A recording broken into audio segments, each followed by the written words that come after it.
Now we're going to have a chance to ask you some questions. And there's a chair relocation committee. Could they please come and... Thanks, Neil. We're going to sit people up here so you can see them. We've got 4 people for you to ask questions of. One of them is Bryce. I'm not going to introduce him because you know him.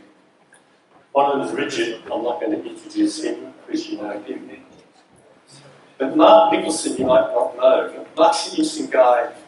We moved to Flinders 5 or 6 years ago and we're building a house and had to get solar. And someone said to me, Mark Nicholson is Mr. Solar. He's the guy you should talk to. So Mark runs a business called N Group Priority 1, and they do solar installs. And Mark, when we asked a bit about him, he had this interesting comment. He said, he's a career electrician and refrigeration engineer. He said, I had my environmental epiphany in 2012 when sailing back from the Caribbean to Australia in a catamaran I purchased with my dad. I have no idea what that means. So if you want to ask Mark about his environmental epiphany, but after then he got very interested in solar and batteries and EVs and has been pushing them ever since. Welcome, Mark. The other person here I haven't even met. That's Ron Smith. Ron's an interesting guy. When people signed up for this forum, Ron signed up, he made this comment saying, I convert classic cars to electric. And Ron says he bought his wife a BYD Atto 3. It's very kind of you, Ron. Thank you. But now he's currently converting a 1955 MG Magnet to an EV. And if you know your MGs, that's not the leisure sports car. The MG Magnet is a sedan type car back in the 50s. And I think you haven't finished doing it yet, is that right? So no. It's not here, sadly. It's still on the rotisserie. He's on the rotisserie, that's what they do MGs. So and he's been working in that field for a long time. And it's interesting having Ron here because if you've got questions about what can you do with that old car you've got sitting at home, or the tractor in the back paddock, Ron will be your man. So, those 4 people, if you have a question, you might want to address it to one of them in particular. We won't get them all to try and respond, we'll be here forever, but they've all got their different interests. So Bryce, you know, to do with all things EV. Mark to do with installation stuff, maybe costs or what do you need or what are the issues there. Ron with converting your existing car, and Richard for driving Australia. So would someone like to start off with a question? And we've got 2 roving microphones roving. There's one down the back there, thank you. Thank you for the excellent presentations. Just a quick word about battery technologies, from both the environmental and economic point of view, which is the best in terms of range and best in terms of environmental technology. And I've read about solid-state batteries, where are they at? Thank you. I'll pick up on that one. Choosing a battery, there's 2 main battery chemistries called NMC, nickel, metal, nickel, manganese, cobalt, and LFP, lithium iron phosphate.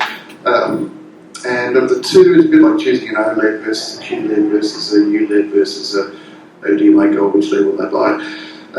They're horses for courses, they're all much the same. As I mentioned in my presentation about fires, a lot of LFP advertisers says, oh, yeah, they're much safer at fires. As you can see in my presentation, EV fires are very rare anyway, so it's a bit like being hit on the head with a meteorite. The probability of your EV catching fire, or basically LFP batteries can catch fire, it's basically arguing the size of the meteorite is what hits you with. It's so rare to begin with, do you really worry about it at all? So the chemistry doesn't really matter. The LFP is a little bit cheaper, which is why the Chinese are doing it a lot, because you can produce a cheaper EV. They're not as energy dense, so the battery is physically a little bit bigger. So if you want a longer range vehicle, they're generally NMC.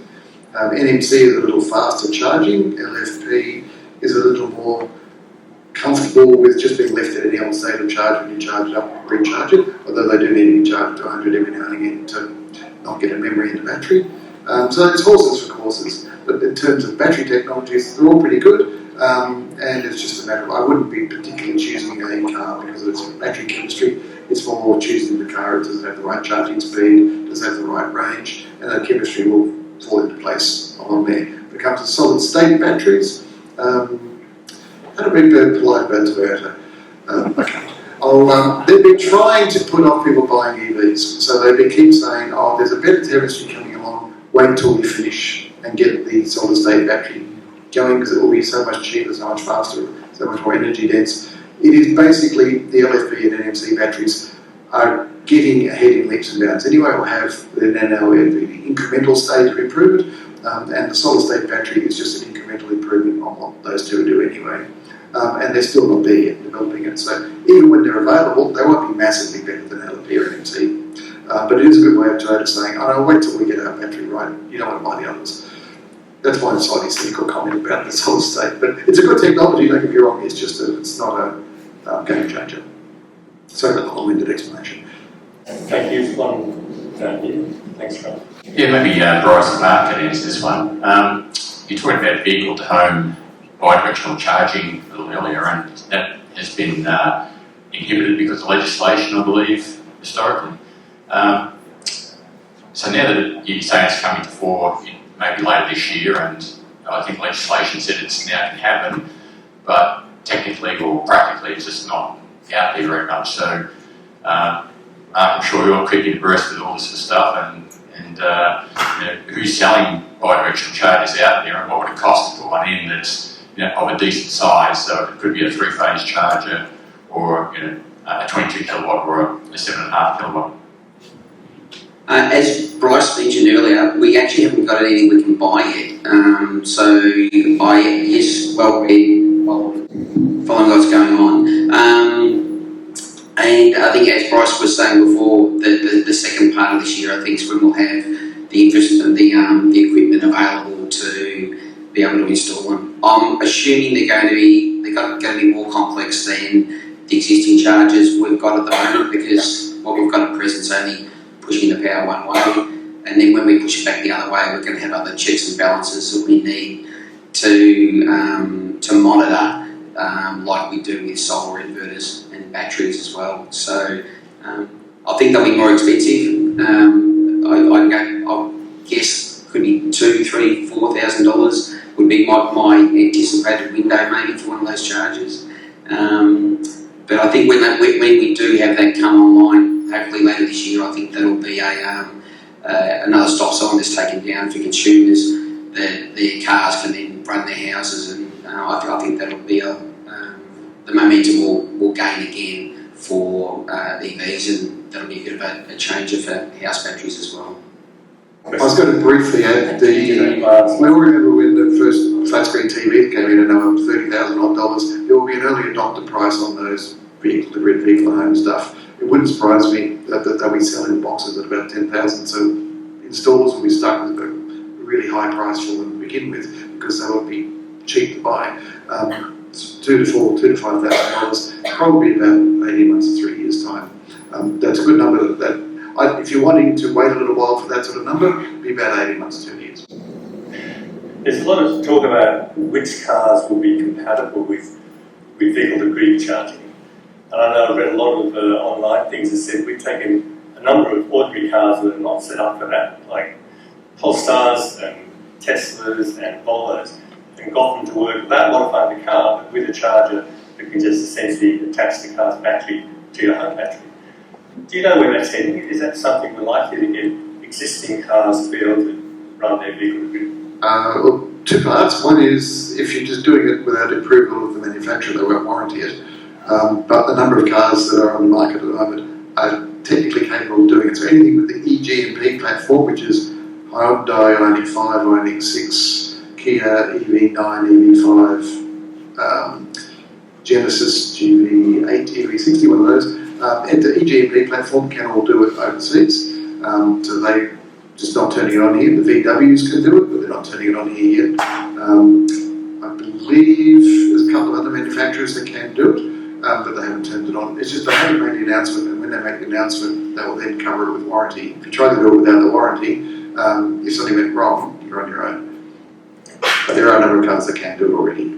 Thank you. Did we lose the microphone? Hi, Bryce. In your presentation, you said that some of the chargers, home chargers, currently would be able to be modified to allow bidirectional charging.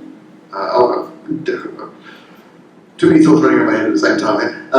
No, they won't be able to do bidirectional, but they'll be able to be smart chargers. I sort of shortcutted the particular slide. There's smart chargers which can then be programmed to run at the cheapest rate, and that's a one-way charge, as Mark mentioned. They're pushing power into the car. The bidirectional chargers are different again. They have a box on the wall that controls them as well as the charger itself. Thank you. Congratulations and thank you for the excellent presentation. I'll preface what I have to say that I've been driving an electric car for 2.5 years, so I don't have to be convinced that it's good. However, most of the statistics that you've given us are based more or less on the batteries. And what I'm interested in is to know any modifications had to be done to the cars, to the same car, whether you buy a petrol or an electric car, to the body of the car. Because the batteries are much heavier than anything else the car is. The costs that you actually have given us are based basically on what you pay for the electricity. But there are more costs than that. The heavier car, which is the battery, due to the battery, uses more road consumption, so it needs to be repaired perhaps a bit more than ordinary for ordinary cars. We had an example with the previous government that they introduced a tax because of this very reason, and then it was knocked off because it was not within the Constitution or what have you. But that will come later. So my question is, and also the fact that you say electricity is 100% Australian, that is not so.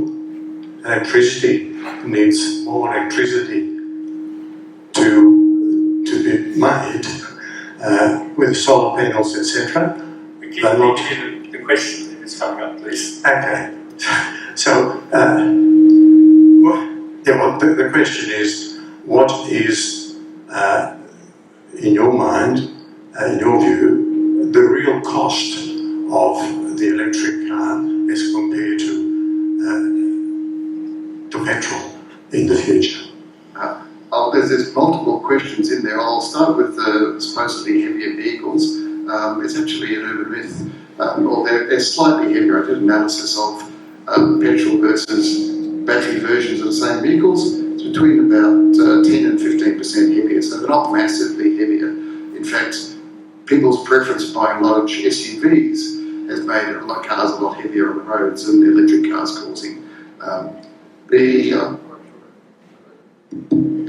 I'm not quite sure about the tax you mentioned. There was the Victorian road tax, the road user charge, and that wasn't based on weight or anything, that was just based on kilometres, which is its problem because if you drove the most fuel efficient electric car around or the biggest, heaviest SUV that used 3 times as much electricity per kilometre, they paid exactly the same rate, whereas a petrol car, the cheapest, most efficient pays much, much less petrol tax. So they've got to actually improve a road user charge based on the weight of the vehicle, or I say it should be based on the WLTP number, its efficiency. So if it uses 10 kilowatt hours per 100 kilometres, just like you use 10 litres per 100 kilometres, you pay that rate. If it uses 20 kilowatt hours per 100 kilometres, like a Jaguar or a big heavy 4550 Lightning, then you pay twice the rate. That's where a road user charge should ultimately end up.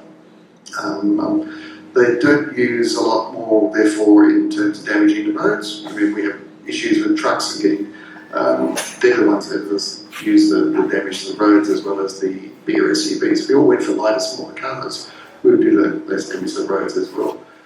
Just trying to think. There was an implied question I thought that Ron might pick up about the changes to the car, the body of the car to make it electric. The EV modifying cars. Can you talk a bit about what you have to do to turn an old car into a new car? Yes. Okay, you can hear me, that's good. We don't modify the body at all because when you're doing a classic car, it's the look and feel of the original classic car body.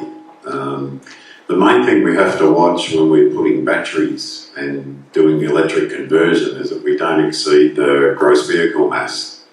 So typically I'll weigh the engine and gearbox and make a deduction whether we put a little EV reduction box in with the motor so that then we can get more battery capacity to give you more range in the converted car. Because one of the things when you're converting a car is you've got less space to put a battery. You can't sort of raise the floor and do all that design work that's in every one of these EVs that are out the front here. They've got a very efficient use of space to give you the biggest battery possible to give you the range.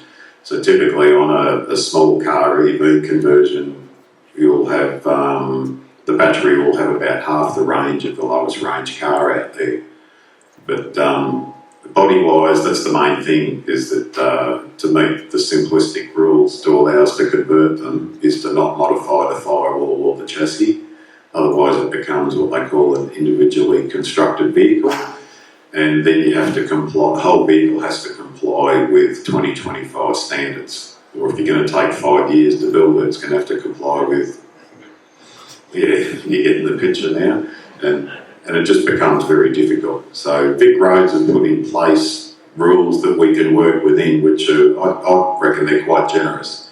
The main thing we have to worry about when you do a conversion, it's very similar to building a hot rod or an engine converted car, and then all the other rules comply. So seatbelt mounts, inertia reel seatbelts, collapsible columns, and all that thing. So if you're restoring a car and want it to be specifically restored and not look unchanged, then you generally don't do any engine modification. So Vic Roads basically treat an EV conversion as if you were, doing an engine upgrade to any sort of car. So all the rules implemented around that. But they've been in place for a long time now, so they're complex, but they're easy enough to get through if you spend your time and get through them. So, thank you. Did I answer? Did I get enough? Answer your question there? If anyone's got a particular car they want to talk about, you can catch them afterwards and sort of. Yeah, sure. Yeah. There's 2 more questions down here. Then I think we'll have to stop it because I want to go back into it. Okay. Hi, thanks for your informative presentations. I've got a different question which I'll actually ask of Mark, but it follows on from one of Bryce's slides where you had electric boats, planes, trucks, blah, blah, blah. What's not shown anywhere is a caravan and a tow vehicle. So will in my lifetime I be able to buy an electric vehicle that I can tow my caravan behind, that I can potentially charge myself when I'm away from that network of beautiful charging stations that are appearing all the way around Australia? Yes, you will. There's vehicles like my truck that's out the front at the moment, my work truck, which is electric. The replacement one for that is my work truck realistically has 300 kilometres when it's fully loaded, it's 3.5 tonnes. The replacement one for that will tow 3,500 kilos and does another 100 kilometres more than what mine will do. So when you're towing realistically with an electric car, you're getting less distance. So you may end up having more stops. But there's 3 vehicles that I'm following that I'll upgrade for our vehicles for work. That would be suitable for towing vans and towing boats. Thank you, Mike. I think we'll take one question up to the back. Yeah. So you had a go, so I'd like to simply let you catch them afterwards, if you don't mind. Yeah, thanks for the presentation. One maybe to Bryce and one maybe to Ron. I'm interested in what Ron's putting in his MG. And Bryce, maybe is the power to buildings, houses, is it trialling in Canberra? Is it legal in Canberra? It's been trialled in both Canberra, or the ACT, and South Australia. They've been using the Chattanooga, the old system, because that was the most available at the time, and they've been very happy with it. The problem is you can't buy the wall blocks. There was only the wall blocks made to do Chattanooga, and they're no longer made by wall blocks. So you can't even buy the equipment to do it, and they're only on trials. In ACT, they were very strict. You know, it had to be a trial. In South Australia, it was hand on heart. Is this a trial? Isn't it? Yes. I will let you do it then.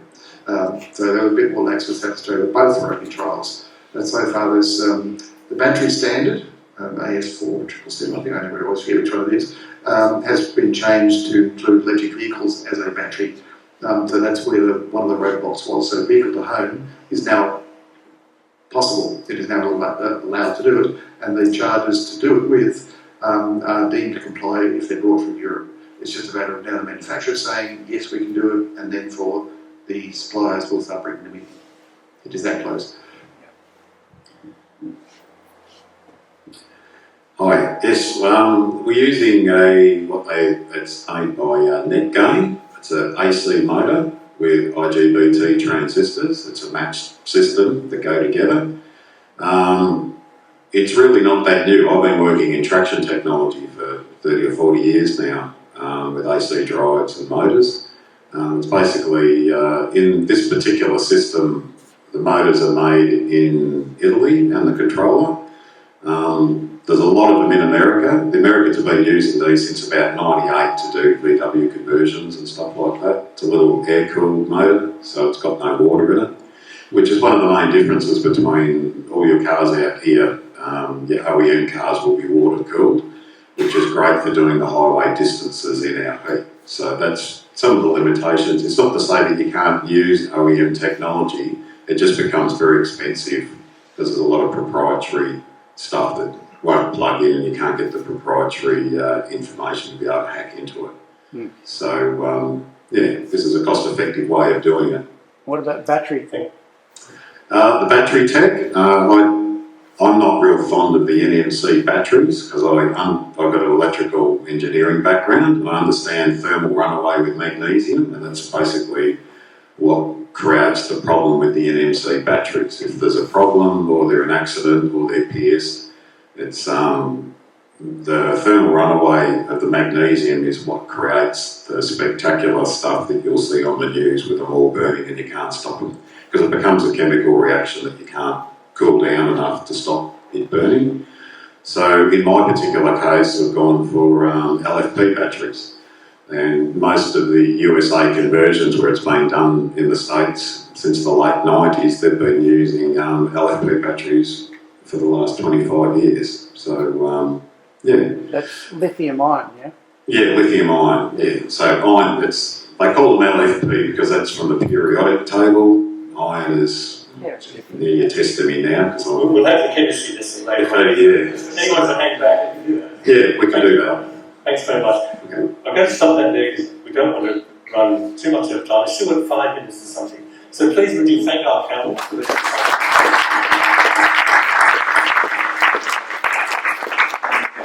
Thank you, Pam.